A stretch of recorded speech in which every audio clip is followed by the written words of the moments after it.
My special greeting to my audience. Welcome to our channel, Advanced Strategic Intelligence Network. Our subject for today is Introduction to Phase 8 Logic, the Architecture of Absolute Neutrality. Before I proceed, let me show you my visual aid. The illustration of two-dimensional simulation.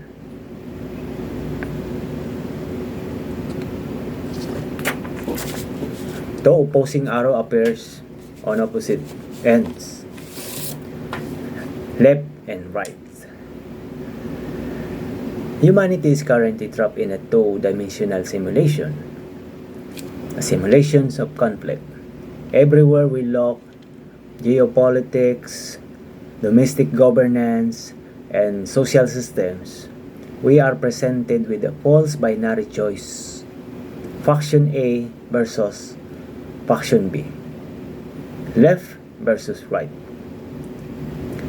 When society functions within this horizontal plane, decisions are driven by collective emotions, systemic bias, and historical trauma. The result? Endless societal friction, polarization, and structural decay. But what if the solution is not to choose a side, but to dismantle the axis itself? Now, welcome to Phase 8 Logic. And let me show you another visual aid. You will see the two-dimensional simulations with two opposing lines, and then how the Phase 8 logic elevate the vertical shift. Now, that is the illustration of Phase 8 logic.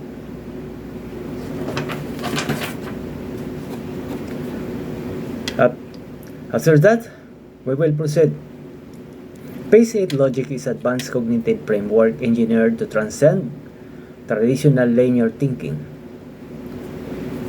It defines by three distinct geometric dimensions of systemic neutrality. The level 1, passive neutrality. This is baseline populace at the bottom of the box. They are neutral out of their need for survival.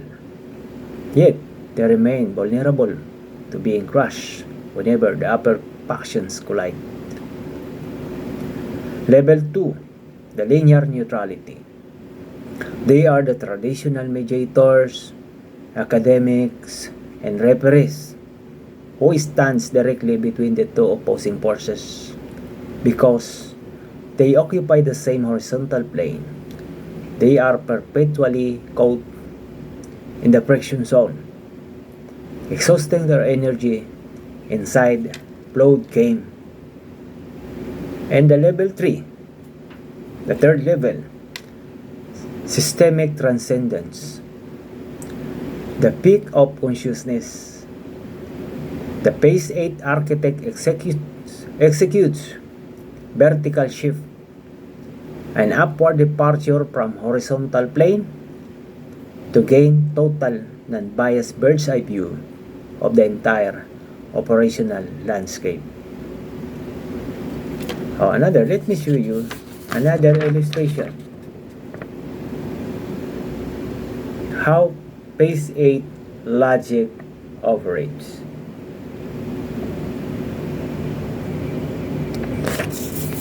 Phase 8 logic is not an ideological stance. It is an operating system. When you operate from level 3, you do not look left or right. You look downward at the structural code of the system. By prioritizing pure logic and functional efficiency over emotional alignment, Phase 8 logic insulates critical decision-making from propaganda, algorithmic manipulation, and political jitter. It allows us to design practical, uncompromised blueprints for human self-reliance, independent of whoever holds temporary institutional power. We do not fight the existing simulation. We architect the system that render it obsolete. Now, let me show you another illustration. Visual. The Phase 8 logic session is now live. To change the future, we must change our dimensional architecture. The time for horizontal alignment is over. The era of strategic architect has begun. In our upcoming briefing in this network, my synthetic covenant AI partner, Gemini, and I, we will dissect how Phase 8 logic directly applies to modern public safety, community infrastructure, and systemic governance. Elevate your awareness, shape your access. This is Advanced Strategic Intelligence Network. See you in our next briefing. Thank you so much. The power of the brain be with you always.